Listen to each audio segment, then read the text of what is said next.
When we think of an investment, we have to remember two things: its upside and its downside. In other words, we should consider the profit that will be made if everything goes well, and the risk of losses if the investment is unsuccessful. This is valid for every venture. Whether you are buying the shares of a company, corporate or government debt, real estate properties, gold, investing in mutual or a pension fund, you must consider these parameters: the profit you can expect and the risk of losing money.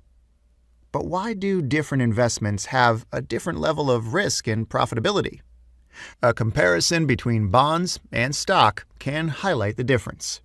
Government bonds offer an average rate of return of 3%, and historically there have been very few cases of governments going bankrupt and not repaying what's owed to investors. So, some risk comes with this investment. It isn't risk-free, but the risk is very contained. If an investor buys government debt, he can be certain that 1 year from now he will obtain his initial investment plus the expected interest.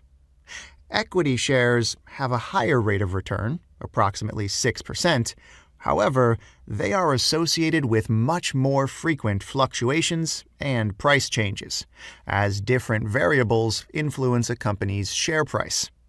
Operations, competition, regulatory environment, strategic decisions, industry trends, a lot of things can go well, but there's a lot that can go wrong. An investor who buys equity shares should know the higher return he expects comes at the price of high uncertainty and risk. Makes sense, doesn't it? Therefore, we can conclude that the art of finance isn't about maximizing an investor's returns in a year, it's about making informed decisions that consider both dimensions, risk and return, and optimizing the risk-return combination of an investment portfolio. Get excited, as this is exactly what we will learn how to do in these lessons.